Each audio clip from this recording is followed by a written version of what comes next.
Good morning बच्चों, science गुरुजी में आपका स्वागत है।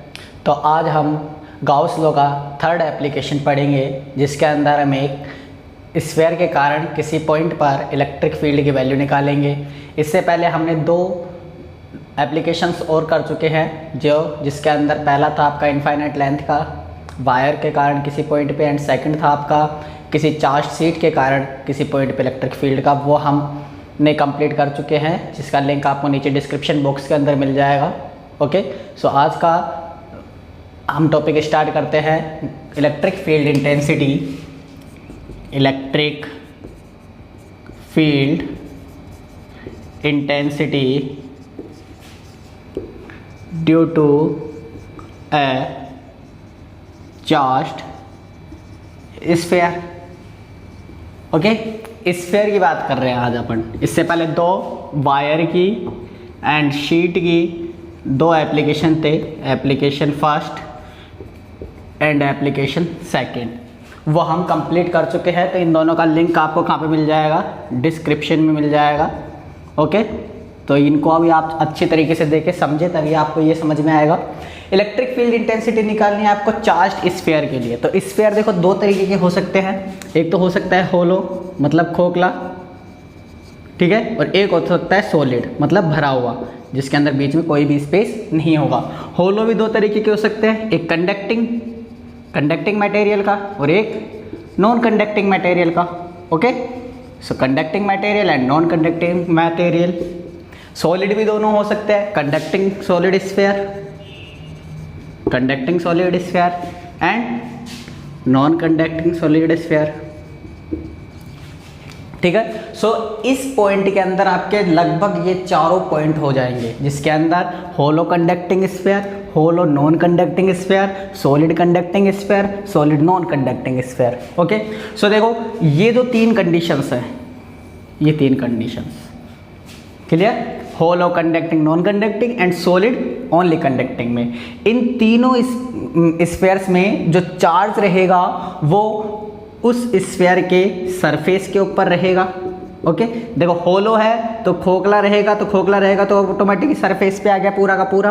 ओके, एंड सॉलिड है तो कंडक्टिंग। ध्यान रखना यहाँ पे थोड़ा सा ध्यान रखना है आपको कि यदि सॉलिड कंडक्टिंग स्फीयर है तब भी उसका चार्ज कहाँ पे रहेगा? उसके सरफेस के ऊपर रहेगा, उसके अंदर डिस्ट्रीब्यूट नहीं रहेगा सरफेस पे। क्लियर? और अंदर कोई भी चार्ज नहीं रहेगा। बॉल है, बॉल के अंदर कोई चार्ज नहीं है, बॉल के ऊपर सरफेस के ऊपर चार्ज चलता है। नॉन कंडक्टिंग सॉलिड स्फीयर, ठीक है, ये किसके लिए? इसके लिए। लेकिन नॉन कंडक्टिंग सॉलिड स्फीयर के लिए हमेशा क्या होगा? जो चार्ज रहेगा वो पूरे वॉल्यूम के अंदर डिस्ट्रीब्यूट रहेगा। क्या रहेगा? कंप्लीट वॉल्यूम के अंदर रहेगा। इसमें वॉल्यूम पे चार्ज रहेगा और यहाँ पे एरिया वाइज चार्ज रहेगा। ठीक है, एरिया के अकॉर्डिंग। ओके, यहाँ तक समझना अच्छी तरीके से। क्लियर? यहाँ पे किसके ऊपर रहेगा चार्ज? एरिया पे। यहाँ पे चार्ज किस में रहेगा? वॉल्यूम में। वॉल्यूम में चार्ज कब रहेगा? Non conducting material, non conducting solid sphere के अंदर चार्ज किस पे रहेगा? ओनली उसके वॉल्यूम में। लेकिन कंडक्टिंग और non conducting hollow and solid sphere के लिए आपको किस में जाना पड़ेगा? एरिया वाले टॉपिक के अंदर। ओके, सो पहले हम करते हैं hollow conducting, non conducting and solid conducting. यानी फर्स्ट जब ए सरफेस किस पे हो? स्फीयर के, सॉरी, चार्ज किस पे हो? स्फीयर के किस पे? सरफेस के ऊपर रहे, उसके वॉल्यूम के अंदर नहीं रहे। तो उसके बारे में पढ़ते हैं। ठीक है, देखिए, electric field intensity on a point due to hollow, कौन सा? कंडक्टिंग एंड इंसुलेटर भी बोल सकते हैं, नॉन कंडक्टिंग बोल दो, नया वर्ड नहीं लो तो आप, non conducting. Clear? Okay, and किसके लिए? सॉलिड, कौन सा? Only conducting, not non conducting. Non conducting नहीं लेंगे। ओके, नॉन कंडक्टिंग क्यों नहीं लेंगे? क्योंकि नॉन कंडक्टिंग के अंदर चार्ज कहाँ पे रहता है? उसके वॉल्यूम में रहता है। लेकिन इन तीनों कंडीशंस में चार्ज कहाँ पे रहता है? उसके सरफेस पे रहता है। ओके, देखो क्या करें, सबसे पहले स्फीयर बनाएं। ठीक है, इन तीनों के लिए सेम वर्क होगा, सेम वर्क होगा पूरा का पूरा, कोई भी चेंजमेंट नहीं होगा। तो मैं एक ही से समझा देता हूँ आपको, ठीक है। तो ये आपका स्फीयर आ गया।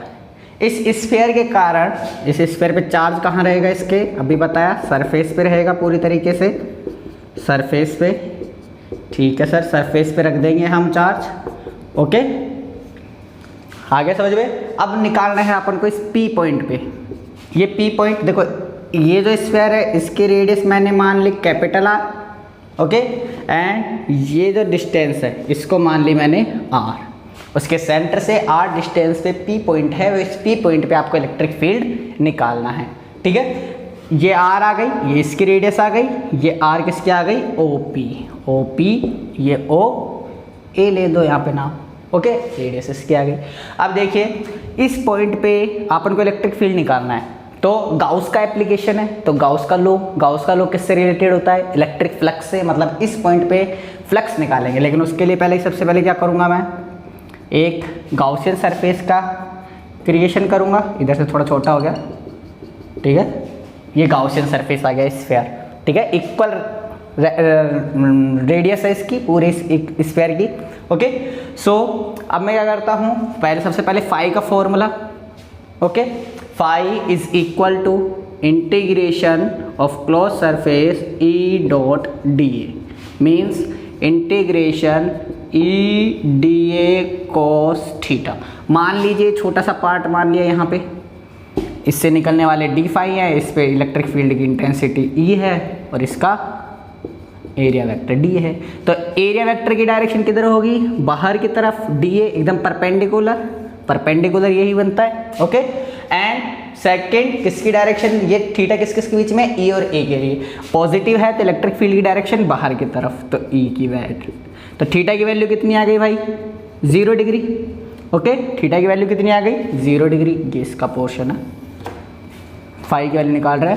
सो theta is equal to, because theta is equal to 0 degree and cos theta या cos 0 degree is equal to 1, clear. So E dot D A, ये गोला क्या बताता है, ये सर्किल की क्लोज सरफेस होना चाहिए, सरफेस कैसा होना चाहिए, क्लोज, ठीक है। अब देखिए ई बाहर आ गया, इंटीग्रेशन डी ए, कौन से डी ए कौन सा डी ए रहेगा, ये बड़ा वाला रहेगा, बड़े वाले स्फीयर का। तो बड़े वाले स्फीयर का डी ए कितना होता है, टोटल सरफेस एरिया कितना रहेगा स्फीयर का, 4 pi are square, okay. So E dot 4 pi, कौन सी आर, स्मॉल या कैपिटल, सर स्मॉल लेंगे क्योंकि स्मॉल की बात चल रही है, बड़े सरफेस की बात चल रही है, तो स्मॉल आर स्क्वायर। ये किसकी वैल्यू आ गई आपकी, फाई की वैल्यू आ गई। इसको दे देंगे क्या, इक्वेशन नंबर 1, ओके। समझ में आया इतना। सबसे पहले अपन को देखो गाउस के तीनों लॉज, तीनों एप्लीकेशंस के अंदर हम एक ही मेथड काम में लेंगे, क्या, फाई वाले फॉर्मूले से और एक गाउस वाले फॉर्मूले से, दोनों से अपन को फाई की वैल्यू निकालनी है, ठीक है। दोनों से, एक तो फाई का नॉर्मल फॉर्मूला और एक फाई का गाउस वाला फॉर्मूला। तो गाउस वाला फॉर्मूले के लिए मैं नीचे यहाँ पे कर लेता हूँ, ठीक है। समझ में तो आ गया होगा कि नीचे भी सरफेस जा रहा है, ओके। अब देखो गाउस लॉ क्या कहता है कि किसी भी गाउसियन सरफेस से निकलने वाले इलेक्ट्रिक फ्लक्स, उसके अंदर उपस्थित चार्ज, ठीक है, एंड का 1/ε0 टाइम्स होता है, ओके। ये गाउस लॉ था। अब चार्ज, इसका चार्ज निकालना है भाई सरफेस के अंदर, तो इस सरफेस के अंदर चार्ज कौन सा, ये है। अब सरफेस पे चार्ज है तो अपन कौन सी चार्ज डेंसिटी लेंगे, एरिया चार्ज डेंसिटी को किससे डिनोट करते हैं, सिग्मा से। पिछले वाले में पढ़ा था, नहीं पढ़ा है तो पढ़ाई बटन में आपको दे रखा है, ठीक है, वहाँ से पढ़ लेना। Sigma is equal to Q upon, या क्यू यहाँ पे अपन कैपिटल ले लेते हैं ताकि अपन को रहे पता, कंफ्यूज ना हो। क्यू अपॉन एरिया है तो area square, sorry Q upon area. तो Q की वैल्यू क्या आ गई, Q is equal to sigma dot A, और सिग्मा डॉट ए, एरिया कितना आएगा। अब एरिया कौन सा लेंगे, बड़ा वाला या छोटा वाला, कौन से कहाँ पे है ये Q, कौन बड़े वाले पे है छोटे वाले पे है, बड़े वाले छोटे वाले पे, तो छोटे वाले का एरिया क्या आएगा 4 पाई आर स्क्वायर, लेकिन यहाँ पे कौन सा आ रहा है कैपिटल आर स्क्वायर। यहाँ से वैल्यू रखेंगे किसकी, क्योंकि यहाँ पे 4 pi capital R square upon epsilon not. ये इक्वेशन नंबर सेकंड आ गई। फर्स्ट में भी 5 के बराबर ये, सेकंड में भी 5 के बराबर ये, तो दोनों इक्वल हो जाएंगे। So E dot 4 pi are square is equal to, यहाँ से is equal to 4 pi sigma भी है अपने साथ, तो सिग्मा भी लेंगे डॉट सिग्मा, ठीक है, sigma dot 4 pi are square upon epsilon not. 4 pi से 4 पाई कैंसिल, तो E is equal to sigma upon epsilon not.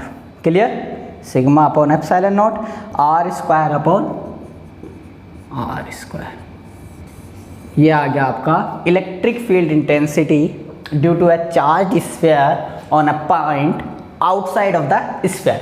यहाँ पे क्या है, ये कौन सी कंडीशन पढ़े हैं, फर्स्ट आउटसाइड के बारे में, जब small R is greater than to capital R, जब जो डिस्टेंस है वो रेडियस से ज़्यादा होती है, तो अपन ये वाला मेथड काम में लेंगे। इस तरीके से आपका इलेक्ट्रिक फील्ड इंटेंसिटी डायरेक्शन किस साइड रहेगी भाई, आर वाली डायरेक्शन में, जिस डायरेक्शन में रेडियस चल रही है, आर चल रही है, उस डायरेक्शन में रहेगी, तो बाहर की तरफ रहेगी। ओके, नोट कर लो इसको अच्छी तरीके से, नोट कर लो बेटा।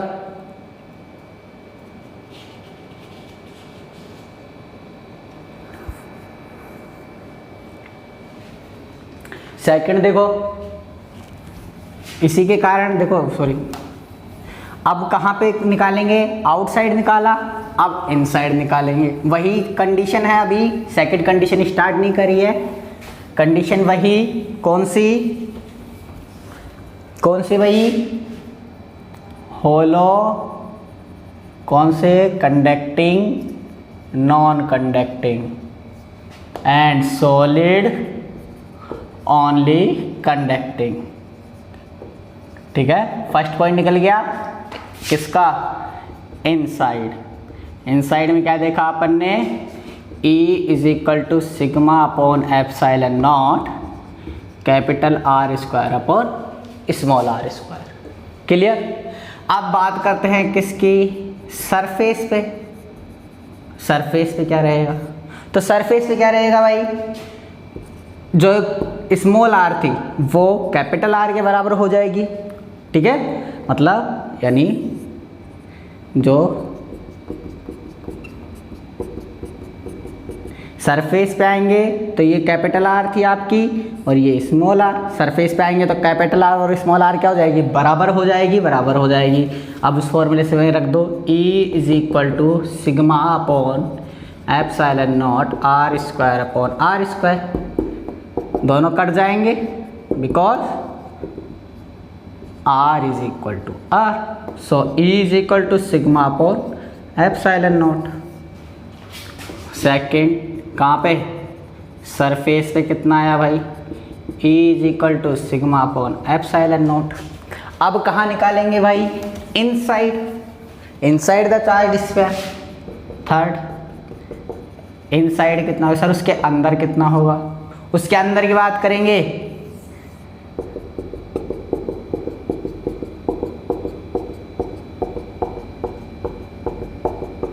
अब क्या कर रहे हैं, ये तो कैपिटल आर आ गई, अब अपन मान रहे हैं इस आर क्या है, छोटी हो गई, सॉरी स्मॉल आर। इनसाइड मतलब small R is less than to capital R. Okay, तो यहाँ पे भी अपन क्या मानेंगे, गाउसियन सरफेस मानेंगे।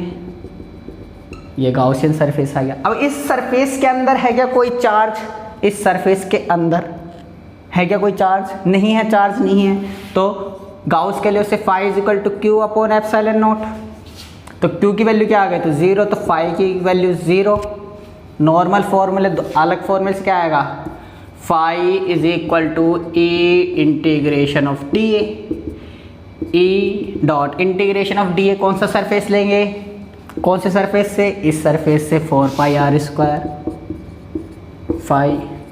ठीक है, इक्वेशन फर्स्ट, इक्वेशन सेकेंड।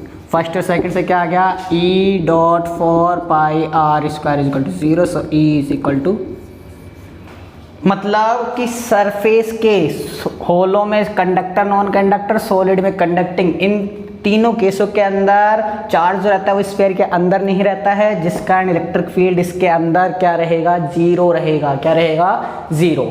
ठीक है, तो थर्ड पॉइंट क्या निकल के आया अपना, third point inside E is equal to 0। अब मान लो इन तीनों की मदद से अपन ग्राफ बनाए E और X के बीच में, E एंड X ग्राफ। ठीक है, तो क्या कैसे बनेगा, ये E आ गया आपका, इस डायरेक्शन y एक्सिस पे आपका E आ गया और R आ गया आपका। कुछ दूरी तक ये R रहेगा, मतलब सेंटर से कुछ दूरी तक तो रेडियस कंप्लीट करेगा, और उसके बाद मतलब आपका ये गोला रहेगा। ये गोला बनाऊं तो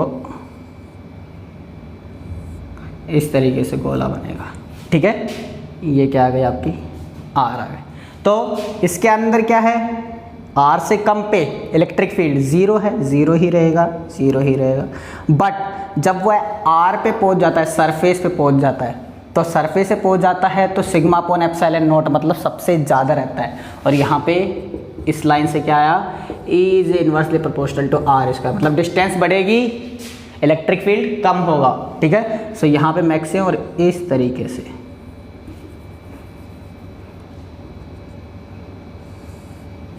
से जाएगा। ठीक है, E is inversely proportional to 1 upon R square, और यहाँ पे क्या रहेगा, मैक्सिमम R पे, और उससे नीचे क्या रहेगा, इलेक्ट्रिक फील्ड जीरो रहेगा। ठीक है, तो इस तरीके से आपका E एंड R के बीच में आपका क्या बनता है, ग्राफ बन जाता है। ये आपका कंप्लीट होता है होलो या सॉलिड कंडक्टिंग, नॉन कंडक्टिंग। ठीक है, अब बात करते हैं स्पेशल केस की। स्पेशल केस कौन सा, फोर्थ वाला। फोर्थ वाले के अंदर देखिए, ढंग से समझना, यहाँ पे एक नई क्वांटिटी आएगी जिसके बारे में आपको जानना बहुत ज़रूरी है, क्योंकि वही आपका यहाँ पे काम करेगी। अब अपन बात करेंगे किसकी, सेकंड के, electric field due to solid non conducting charged sphere. ये है आपका, थोड़ा सा नयापन आएगा इसके अंदर, कोई नई क्रिएटिविटी होगी, नया एक टर्म पढ़ेंगे अपन, जो अभी से पहले अपन ने अपने किसी भी लेक्चर में नहीं पढ़ रखे हैं। उसके अलावा एक टर्म, ऐसा नया टर्म पढ़ेंगे जो कि इसको सोल्व करने में हमारी बहुत मदद करेगा। ठीक है, तो देखो कैसे करेंगे भाई, कैसे करेंगे। नॉन कंडक्टिंग सॉलिड स्फीयर, मैंने आपका अभी स्टार्टिंग में बताया था, सबसे पहले स्टार्टिंग में क्या, कि इसके अंदर यदि चार्ज स्फीयर है तो चार्ज कहाँ पे रहेगा, सरफेस पे या पूरे इसके अंदर, पूरे के अंदर, मतलब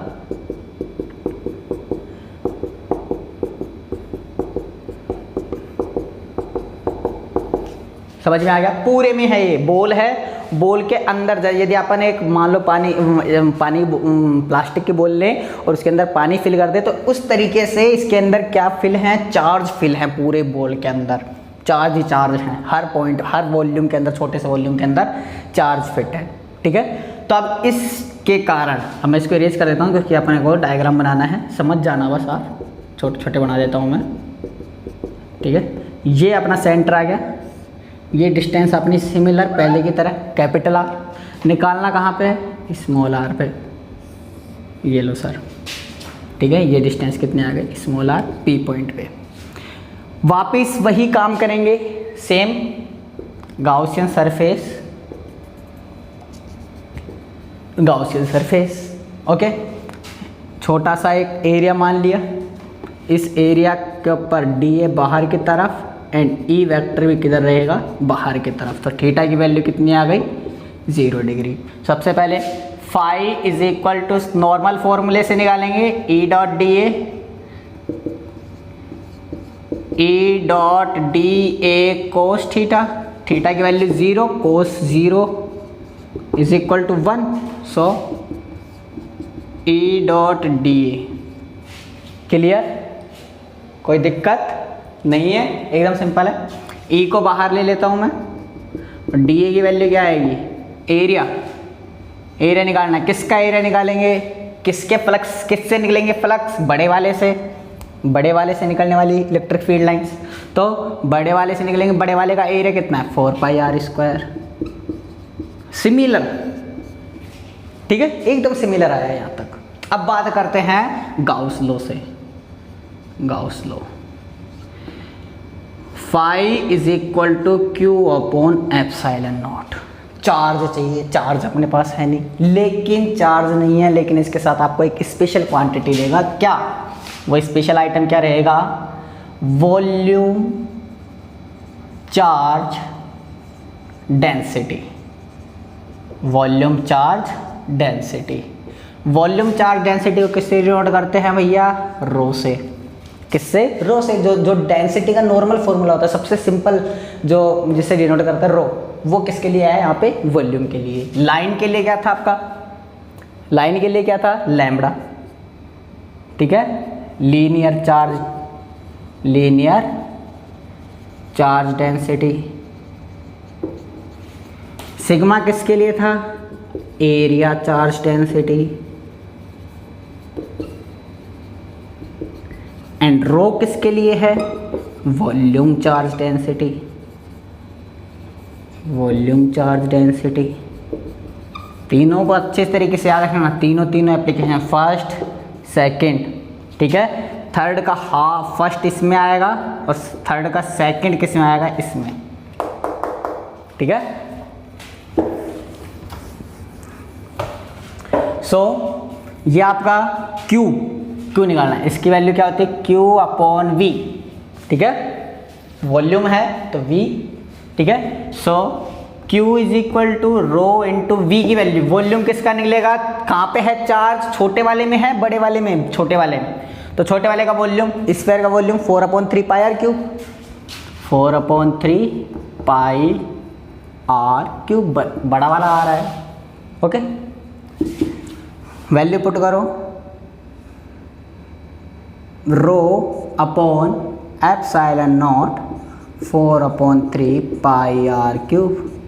equation number second, equation number first, phi is equal to, equal कर देंगे from first and second equation. क्या, E.4πr² is equal to rho upon ε0 4/3πr³। 4π cut गया।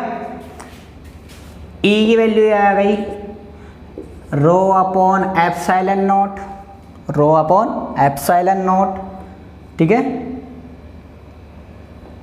अपॉन 3ε0, 3 भी है, and r³ upon r²। Okay, सो यहाँ पे अपन ने क्या देखा, E is directly proportional to 1/r²। Outside निकला है ये, फर्स्ट कंडीशन अपनी आउटसाइड। अभी कहाँ पे पहुँचे हैं, आउटसाइड, जब small r is greater than to capital R। Note कर लेते हैं इसको, ऊपर इरेज कर देता हूँ, पॉज करके लिख लिया करो भैया, ठीक है, क्योंकि यदि लिखोगे नहीं, नोट्स नहीं बनाओगे तो काम नहीं चलेगा, खुद के नोट्स बनाया करो। सो आउटसाइड, आउटसाइड क्या आया, E is equal to rho upon 3ε0 r³ upon r²। Okay, अब देखो आगे की बात करते हैं। अब बात करते हैं किसकी, सरफेस की। ऑन सरफेस, सरफेस पे क्या होगा, वही small r is equal to capital R। Value put करो, E is equal to rho upon 3ε0। अब किसकी वैल्यू चाहे तो R की ले लो, r³ upon r², rho upon 3ε0 r³ upon r²। मतलब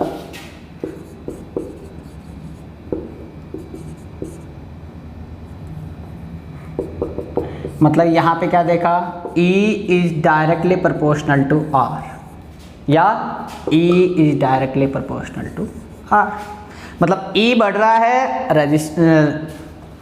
डिस्टेंस भी बढ़ रही है, डिस्टेंस बढ़ेगी E भी बढ़ेगा। ठीक है, आया समझ में। So on surface E is equal to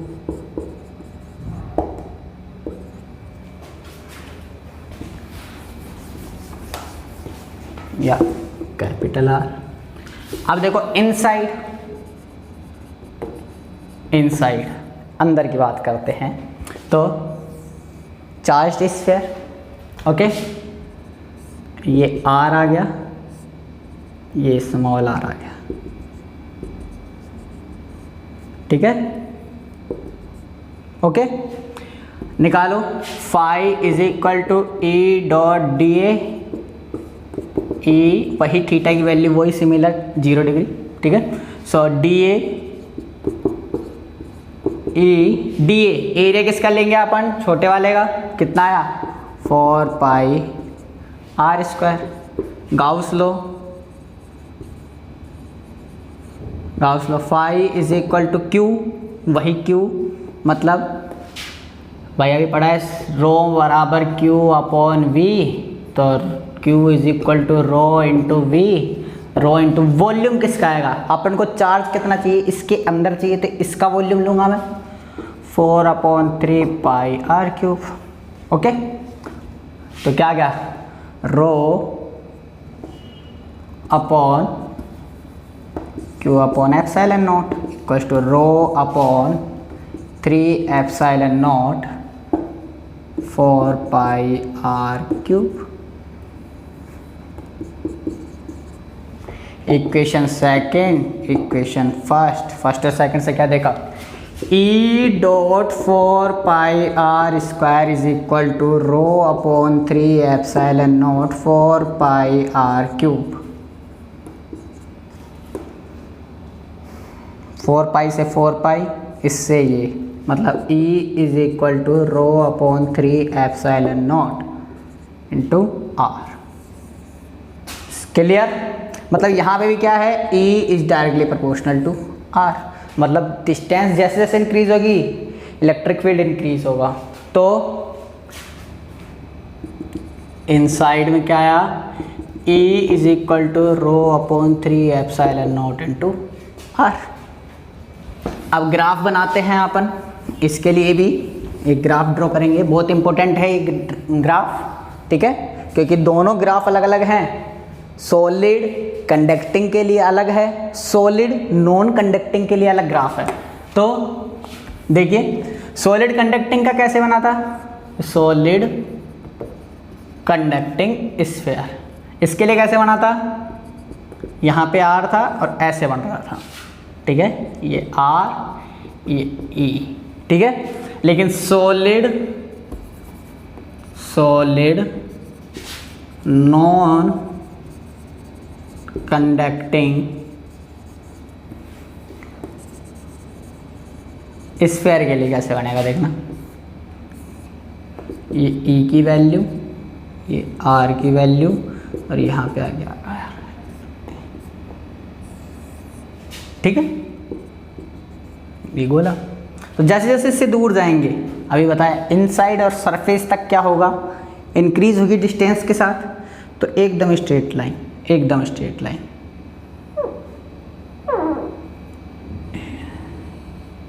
okay, और जैसे ही सरफेस से पहुंच जाता है, और सरफेस से बाहर निकलना स्टार्ट होता है, तो E is inversely proportional to R square. Okay, यहाँ पे क्या लिखेंगे, E is directly proportional to R, और यहाँ पे लिखेंगे E is directly proportional to 1/r square. So इस तरीके से सॉलिड नॉन कंडक्टिंग स्फीयर का आपका ग्राफ बन जाते हैं दोनों, solid non conducting, solid conducting का आपका स्फीयर वाला टॉपिक कंप्लीट होता है मेरी तरफ से, और इसी के साथ साथ हमारा चैप्टर 1 पूरी तरीके से कंप्लीट होता है। यदि इसके अलावा यदि आपका कोई टॉपिक रह गया है, आपको कोई टॉपिक समझ में नहीं आया है, तो उसको कमेंट बॉक्स में ज़रूर बताएं। ठीक है, thank you, bye bye, take care.